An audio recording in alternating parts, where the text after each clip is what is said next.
तो मुसलमानों से मैं आपके दरमियान में खड़े होकर ये बात साफ और वाज़ेह अल्फाज में कह रहा हूं कि इस देश को अगर खतरा है तो गांधी के कातिलों से खतरा है।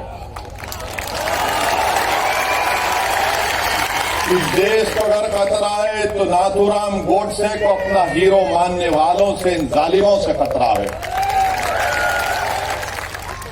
मगर इस पर बात नहीं होगी। गोडसे के भक्त आज ये नफरत की फिजा भारत में पैदा कर रहे हैं। आज आप देख रहे हैं कि जब मैंने हिजाब के मसले को उठाया तो उत्तर प्रदेश के विधानसभा के चुनाव चल रहे थे, तो मुझ पर तनकीद की गई कि वो इसी तुमने उत्तर प्रदेश में हिजाब के मसले को क्यों उठाया। मेरे अजीज दोस्तों और बुजुर्गों, मैं हुफ़ाज़े किराम के दरमियान में खड़े होकर लबकशाई कर रहा हूं। मैं उलमाए किराम के दरमियान में खड़े होकर बोलने की जुर्रत कर रहा हूं। मैं सियासत के मदरसे का तालिब इल्म हूं और सियासत सीखने की कोशिश कर रहा हूं, और सियासत का तालिब इल्म होने की बुनियाद पर मैं ये कह सकता हूं कि हर चीज इस्लाम दुश्मन ताकतें ये देखती हैं कि मुसलमानों को मुल्क के एक हिस्से में चुमटी लेकर देखो, तनकीद करके देखो, इनको हिलाकर देखो, इनका रद्द अमल क्या होगा। जब मैंने हिजाब के खिलाफ आवाज उठाई और कहा कि हिजाब हम पहनेंगे, हमारी बेटी, हिजाब हमारा बुनियादी हक है, अगर आज हिजाब पर खामोश हो जाओगे तो कल कहेंगे दाढ़ी बहुत लंबी है, कम कर लो।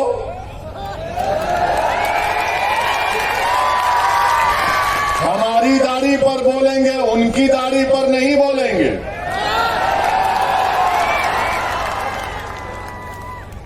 कल कहेंगे कि नहीं, टोपी बड़ी ठीक नहीं है, टोपी उतार लो। तो ये कोशिश जो मुल्क में की जा रही है वो क्या है? तनकीद करने वाले करो मुझ पर तनकीद, मगर हिजाब को क्यों टारगेट किया जा रहा है? क्योंकि मुसलमानों का कल्चर उनसे छीन लिया जाए, मुसलमानों की तहजीब को उनसे छीन लिया जाए। जब मुसलमानों को उनकी तहजीब और तमद्दुन से दूर कर दिया जाएगा तो मुसलमान क्या रहेगा? एक जिंदा लाश रहेगा। इसीलिए मैं आपसे कह रहा हूं कि आपको अपनी एक सियासी ताकत और अपनी आवाज को बनाना है। मैं आपको खुलकर कह रहा हूं, याद रखो मेरी इस बात को आप, कि हम हुकूमत को नहीं बदल सकते, मगर हम अपनी ओर से हमारे दलित भाइयों को और हमारे सेकुलर रखने वाले हिंदू भाइयों को साथ लेकर अपनी पार्टी के नुमाइंदों को कामयाब करके गुजरात की विधानसभा भिजा सकते हैं, ताकि वो गुजरात की विधानसभा में खड़े होकर आपके इंसाफ का मुतालबा कर सके, आपकी आवाज बन सके, आपके तालीम के मसलों को उठा सके, आपकी जिंदगी और मौत और हयात के फैसले जहां पर हो रहे वहां पर आपकी आवाज को रख सके। इसीलिए मैं आपसे अर्ज कर रहा हूं कि सियासी ताकत को पैदा करिए, सियासी नुमाइंदों को कामयाब करिए। तनकीद करने वाले तनकीद करते रहेंगे, मगर मैं दलाइल के साथ अपनी बात हमेशा रखता आया हूं और आज भी रखने की कोशिश करूंगा। मेरे अजीज दोस्तों और बुजुर्गों, आज आप देख रहे हैं कि ज्ञानवापी मस्जिद का मसला उठा दिया गया। जब मैंने उस पर कहना शुरू किया तो फिर से उंगलियां उठाना शुरू कर दिए, तनकीद करना शुरू कर दिए कि आखिर तुम क्यों बोल रहे हो? तो फिर आप बोलो ना, जो मुझे खामोश रहने के लिए कह रहे हैं, आप क्यों नहीं बोलते? हिजाब के मसले में आपको बोलना चाहिए था, आप नहीं बोले। हलाल गोश्त का मसला आपको बोलना था, आप नहीं बोले। नौकरियां मिल रही है नौजवान मुसलमान को तो कहा गया जो अब जिहाद आपको बोलना चाहिए था आप नहीं बोले। अब मस्जिद का मसला आया तो हम जब दलाइल के साथ मस्जिद की बात करते तो कहते तुम क्यों बोल रहे हो। अरे याद रखो मैं बोलूंगा, मैं इसलिए बोलता हूं, मैं इसलिए बोलता हूं क्योंकि मैं जिंदा हूं, मुर्दा नहीं हूं। मैं इसलिए बोलता हूं कि मेरे जमीर को मैंने अभी बेचा नहीं है, ना कभी बेचूंगा इंशाअल्लाह ताला। मैं इसलिए बोलता हूं कि मैं सिर्फ अल्लाह से डरता हूं, किसी मोदी से योगी से नहीं डरता हूं। मैं इसलिए बोलता हूं क्योंकि भारत का संविधान जिसको बाबा साहिब अम्बेडकर ने बनाया, मुझे फ्रीडम ऑफ एक्सप्रेशन की इजाजत है और मैं खोलकर अपनी बात को रखना चाहता हूं। हाँ, तुमको अगर मेरी बात पसंद नहीं आती है तो अपने कान में उंगलियां रख लो, मगर तुम मेरी जबान को बंद नहीं कर सकोगे। तो याद रखिए, अगर आज आप ये सोच कर आए कि हम इसका भाषण सुनेंगे तो मैं आपसे अपील कर रहा हूं कि मैं कोई कव्वाल नहीं हूं, कोई गाने वाला नहीं हूं कि आप मेरी आवाज को सुनकर वाह वाह हासिल करने में नहीं आया हूं। मैं इसलिए आया हूं और आता रहूंगा बगदान को कि आप इस सरजमीन पर अपने एक सियासी लीडर को पैदा करिए, अपनी क़यादत को मजबूत करिए गुजरात में। मेरे अजीज दोस्तों और बुजुर्गों, मस्जिद का मसला आया, मस्जिद तो मेरी है ना, मस्जिद तो मेरी है। और ज्ञानवापी मस्जिद के बारे में टीवी चैनल पर बहुत शाम में 6 बजे, रात में 9 बजे बैठकर ये बहुत दर्ज देते हैं। ये हमको सिखाते हैं मस्जिद क्या है क्या नहीं है। मकसद क्या है कि बीजेपी को और तमाम इन पार्टियों को ये लोग बचाने का काम करते हैं। ज्ञानवापी मस्जिद क्या है? 1991 में हाई कोर्ट ने स्टे दे दिया, तो आप अक्टूबर 2021 में जाते हैं, वही मुतालबा करते हैं। लोअर कोर्ट फैसला देता, मैंने कहा उस फैसले की मैं मुखालिफत करता हूं, तो ये लोग डराते हैं मुझको। आप कैसे कोर्ट के खिलाफ बोल सकते हैं? बोल सकते हैं कोर्ट के खिलाफ, इज्जत से इख्तलाफ कर सकते हैं। भारत है, कोई नॉर्थ कोरिया का सरबरा यहां का प्रधानमंत्री नहीं है। हम बोले, टीवी चैनल वाले आकर हमसे पूछे तो हमने कहा कि 91 में पार्लियामेंट ने कानून बनाया जिसमें कहा गया कि 15 अगस्त 47 को जो मस्जिद और मंदिर थी वो वही मौका उसका रहेगा। अब आकर ये बोलते नहीं, सर्वे हुआ कि वीडियोग्राफी हुई तो आपको क्या तकलीफ है? हमको तकलीफ इस बात की है कि भारत के संविधान को कमजोर किया जा रहा है, सुप्रीम कोर्ट के फैसले को नजरअंदाज कर दिया जा रहा है। और अहमको जो मुझसे सवाल कर रहे, वो 91 का सेक्शन 4 सब सेक्शन 2 कर लो। सेक्शन 4 सब सेक्शन 2 साफ तौर से कहता है कि जो 15 अगस्त 47 को था वो ही रहेगा। मगर मेरे अजीज दोस्तों और बुजुर्गों, याद रखिए मेरी इस बात को, जब मैं 20, 19, 20, 21 साल का था तो बाबरी मस्जिद को मुझसे छीन लिया गया।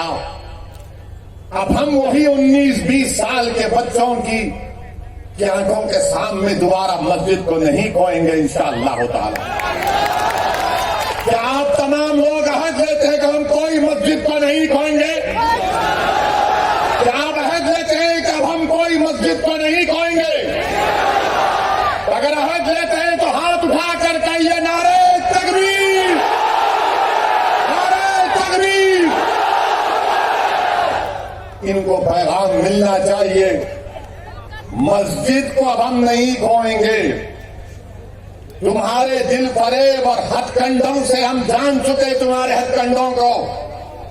और अल्लाह के रसूल सल्लल्लाहु अलैहि वसल्लम का हदीस शरीफ है कि मोमिन वो है जो 2 बार एक सुराख से नहीं डसा जाता। अब हम दोबारा नहीं इनको डसने देंगे। मस्जिद है और रहेगी इंशाअल्लाह ताला सुबह क़यामत तक। ज्ञानवापी मस्जिद थी और जब तक अल्लाह दुनिया को कायम रखेगा मस्जिद रहेगी इंशाअल्लाह ताला। और हमारा काम यह है कि हम अपने मस्जिदों को आबाद रखें। हमारी भी जिम्मेदारी है कि रमजान हो गया तो मस्जिद की दरो दीवार तरसती है कि कहां गए वो लोग जो रमजान के 30 दिन अल्लाह के घर में आकर सर्वसजूद हो रहे थे। तो याद रखो मस्जिदों की हिफाजत पहले हमको अपनी महल्लों की मस्जिदों को आबाद रख के रखना। अगर हम अपने महल्लों की गांव की मस्जिद को आबाद रखेंगे तो ये शैतानी ताकतें जो ललचाई हुई नजरों से हमको अपनी तहजीब से महरूम करना चाहती हैं, इनको पैगाम मिल जाएगा कि अब दोबारा मुसलमान भारत का मस्जिद होने को तैयार नहीं है। मेरे अजीज दोस्तों और बुजुर्गों, मगर आज ज्ञानवापी का मसला आया, हिजाब का मसला आया, तो क्या कांग्रेस पार्टी ने कुछ कहा? कोई कांग्रेस के लीडर ने कहा? नहीं बोलेंगे। क्या समाजवादी के या आप पार्टी के किसी कायद ने कहा? नहीं बोलेंगे। क्यों नहीं बोलेंगे? क्योंकि इनको मालूम कि मुसलमान तो डराओ, इसको डराओ और डरा कर वोट हासिल कर लो। इनको मालूम कि मुसलमानों का जहन उसमें डाल दिया गया कि नहीं आपको सरकार को बदलना है। मेरे अजीज दोस्तों और बुजुर्गों, याद रखिए मेरी इस बात को कि हुकूमत को आप नहीं बदल सकते, अपने नुमाइंदों को आप कामयाब कर सकते हैं। अरे मस्जिद का मसला आया तो नहीं बोलेंगे, हिजाब का मसला आया तो नहीं बोलेंगे, दिल्ली के जहांगीरपुरी में गरीबों की दुकानों को तोड़ दिया गया तो मुंह नहीं खोलेंगे। मैं जब दुकानों को दिल्ली में तोड़ा जा रहा था, जब बुलडोजर दुकान के पास पहुंच चुके तो किसी गरीब ने मुझे फोन करके कहा कि ओवैसी क्या तुम आओगे या नहीं आओगे? मैंने कहा जरूर आऊंगा। पहली फ्लाइट लेकर दिल्ली को जब पहुंचा, हमारे दिल्ली के मजलिस के सदर कलीम हफीज साहब से कहा कि हमको जाना है। हम गए वहां पर, उसी मस्जिद में जाकर नमाज मगरिब अदा की, रास्ते में रोजा खोलना पड़ा, वक्त हो गया था। जिस मस्जिद के सामने उसकी दीवार को और गेट को शहीद कर दिया गया था। आप बताइए क्यों नहीं गए ये तमाम पार्टी के लोग जो मुझ पर इल्जाम लगाते हैं, जो मुझ पर इल्जाम लगाते जाना थाना? नहीं गए। क्यों नहीं गए? क्योंकि उनको मालूम मुसलमान को डराओ और वो खुद ब खुद आपको वोट देता रहेगा। मैं इस मिजाज में तब्दीली पैदा करने के लिए आया हूं। मैं आपसे कह रहा हूं कि सिर्फ अल्लाह से डरो, इन जालिमों से मत डरो। मैं आपसे अपील करने आया हूं कि आप अपनी आवाज को उठाओ। अगर मुल्क में ये तमाम हालात पैदा हो रहे हैं तो उसका मकसद क्या है कि भारत के मुसलमानों को डराया जाए, उनको खामोश कर दिया जाए और उनको मुसलमान सिर्फ उनकी घर तक रखा जाए और बाहर में मुसलमान के कोई मजारे ना करे। मैं आपसे अपील कर रहा हूं कि हम घर में भी मुसलमान बनकर रहेंगे, बाहर भी मुसलमान बनकर रहेंगे। हालात कुछ भी होंगे मगर हम डर कर मायूस हरगिज नहीं होंगे। हम डर कर अपने घर में नहीं बैठ जाएंगे, हिकमत के नाम पर बुज़दिली के मजारे नहीं करेंगे। मैं आपसे ये नहीं कह रहा हूं कि तशद्दुद पर आ जाओ, मैं आपसे ये कह रहा हूं कि अपने हौसलों को बुलंद रखो। मैं आपसे ये नहीं कह रहा हूं कि तशद्दुद करो, मैं आपसे कह रहा हूं कि सब्र का दामन मत छोड़ो, मगर जब मुकाबला होगा तो हिम्मत और हौसले को बुलंद रखो। और मुकाबला जमहूरियत के दायरे में रहकर होगा, मुकाबला जमहूरियत के दायरे में रहकर होगा। हम पीठ नहीं दिखाएंगे, सीना तान कर अपने हक के लिए लड़ेंगे। ये भारत का संविधान हमको इस बात की इजाजत देता है मेरे अजीज दोस्तों और बुजुर्गों। वहीं पर जहांगीरपुरी में हुआ तो मध्य प्रदेश में सेंधवा में खरगोन में घरों को तोड़ दिया गया और कहा गया कि पत्थर फेंकते थे। अब बताइए, एक मशीन से जिसके हाथ कटे हुए हैं क्या वो पत्थर फेंक सकता है? जिसके दोनों हाथ कटे हुए हैं उसकी दुकान को तोड़ दिया। एक 75 साल के ज़ईफ शख्स को खूब पीटा, कहा कि तुमने पत्थर फेंका। तो उस बूढ़े ने कहा, अरे मैं 10 कदम नहीं चल सकता, कहां पत्थर उठाकर फेंक सकूंगा। क्या कोई आवाज उठी कांग्रेस की तरफ से? मध्य प्रदेश में तो आपकी सरकार थी, गुजरात में खंभात में हिम्मतनगर में 10-10 साल पुराने गोदाम थे, बीजेपी ने उन गोदामों को तोड़ दिया। कौन है ये लोग तोड़ने वाले? क्या गुजरात का मुख्यमंत्री, मध्य प्रदेश का मुख्यमंत्री, गुजरात हाईकोर्ट का चीफ जस्टिस है? क्या तुम कोर्ट के जज बन चुके कि तुम तय करोगे कि कौन किसका घर तोड़ेगा? अरे आज तुम गरीबों का घर तोड़ रहे हो, याद रखो अल्लाह देख रहा है, अल्लाह देख रहा है। फिरौन को भी अपनी ताकत पर गुरूर था, नमरूद को भी था, यजीद को भी था, मगर सबका इख्तियार चला गया। अगर आज कोई इख्तियार के नशे में चूर होकर कह रहा है कि घर तोड़ दूंगा, तुम कितने घर तोड़ोगे बताओ? तुम घर तो तोड़ सकते, मगर याद रखो इख्तियार तुम्हारी हाथ से छीना जाएगा इंशाअल्लाह ताला। इख्तियार किसी के पास नहीं रहता। बड़े बड़े लोग आकर चले गए। जब अलेक्जेंडर दुनिया से जा रहा था, जिसने आधी दुनिया को फतेह किया, तो उसने एक वसीयत की थी कि जब तुम मेरे जनाजे को लेकर जाओगे तो मेरे हाथ को खुले रखना। लोगों ने पूछा, अलेक्जेंडर द ग्रेट, इसमें क्या हिकमत है? तो उसने कहा कि जिसने आधी दुनिया को फतेह किया, मैं पैगाम ये देना चाहता हूं कि मैं जब दुनिया छोड़ के जा रहा हूं तो मेरे हाथ खाली हैं, मेरे हाथ में कुछ भी नहीं। तो याद रखो, जुल्म करने वालों, जुल्म को रोको। उस खरगोन में, बल्कि उत्तराखंड, खरगोन और उत्तराखंड में हमारी एक मां ने कहा, क्या कहा उस मां ने? मैं बार बार जब उसका वीडियो देखता हूं तो मेरे रोंगटे खड़े हो जाते। हमारी उस मां ने कहा कि मैं सब्र कर लूंगी, अल्लाह ही करेगा इंशाअल्लाह। उस मां ने कहा कि मैं सब्र कर लूंगी, अल्लाह नहीं करेगा। और मैं आपसे अपील कर रहा हूं कि अल्लाह पे तवक्कल करो, जिद्दोजहद करो मेरे भाई, मेरी मां और बहनें, जिद्दोजहद करो। सूरह आल इमरान में अल्लाह फरमा रहा है कि सब्र करो, कमर बस्ता हो जाओ और सिर्फ अल्लाह से डरते रहो। हमको जिद्दोजहद करना है। अगर आप समझेंगे मैंने कांग्रेस पार्टी है, ये कांग्रेस पार्टी है क्या? मुझे बताओ, आप है क्या कांग्रेस पार्टी? बताइए। उनके मोहतरम बेचारे हर थोड़े दिन को कहीं ना कहीं गायब होकर निकलते। आखिर है क्या कांग्रेस पार्टी?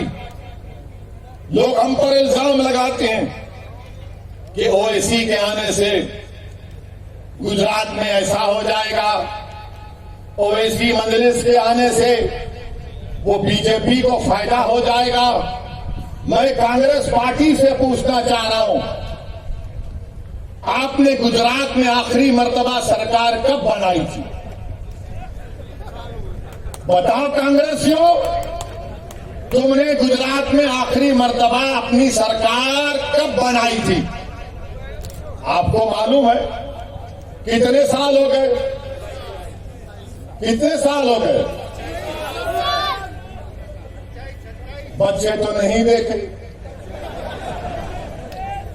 और नहीं देखेंगे इंशाअल्लाह। आप जो बुजुर्ग देखे वो देख चुके, वो भी नहीं देखेंगे। इतने सालों से ओवैसी नहीं आया, इतने सालों से साबिर नहीं आया, इतने सालों से मजलिस नहीं आई। आप कैसे हार गए? कैसे हार गए? क्या मेरे अजीमनाथ आकर आपको बोले कि बीजेपी को वोट डालो? क्या मुफ्ती इस्माइल के मौकिल आकर आपको बोले? फिर कैसे आ रहे आप? इसका कोई जवाब नहीं है इनके पास। मगर अब जब आ रहे हैं तो कह रहे हैं देखो हमारे खाली 3 एमएलए हैं, तुम क्यों आए? आप भीख मांग रहे क्या मेरे से? 3 आपके एमएलए हैं, अगर मजलिस उसको 12 कर देगी तो आपका ही फायदा है ना इंशाअल्लाह ताला मजलिस के। हम 3 नहीं चाह रहे, हम बढ़कर चाह रहे हैं, हम अपना हिस्सा चाह रहे हैं। अगर हमारे गुजरात के पटेल भाई मुसलमानों की उनकी आबादी 1 है और उनके 47 एमएलए जीत सकते हैं और हमारे 3 क्यों जीत रहे हैं? बताओ कौन डील कर रहा है? कौन डील कर रहा है? मेरे अजीज दोस्तों और बुजुर्गों, और फिर कांग्रेस के 12 एमएलए बीजेपी में भाग गए। मेरे से पूछ कर गए थे क्या? 12 भाग गए। क्या मैंने उनको बिठाकर हैदराबाद की बिरयानी खिलाई?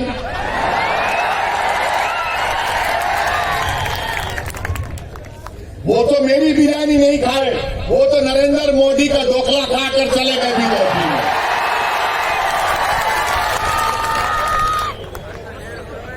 अब कांग्रेस पार्टी कुछ नहीं बोलेगी इस पर। ये आप क्यों आ रहे? राहुल गांधी अमेठी में हार गए, मैं नहीं था। कैसे हार गए राहुल गांधी बताओ? फिर आप केरल को जाते हैं, केरला को, वहां पर जीते। क्यों जीते? क्योंकि 35% मुसलमान है। अमेठी में हार गए, मैं नहीं था, मजलिस नहीं थी। मगर बोलेंगे नहीं नहीं ओवैसी वहां से गुजरा था, मैं तो गया भी नहीं। आपके 12-13 एमएलए गुजरात से चले गए। क्या ये बात सच नहीं है कि वडगाम के कांग्रेस के जो साबिका एमएलए थे मनी भाई चले गए, टाटा कर गए? क्या आपके खाने की दुकान पर मनी भाई खाकर गए थे क्या? कि भाई यहां पर अच्छा खाना मिलता है, मैं खा के जाऊंगा। मनी भाई चले गए। अच्छा, फिर एक और इनका मिले गया जिसका नाम है अश्विन कोटवाल।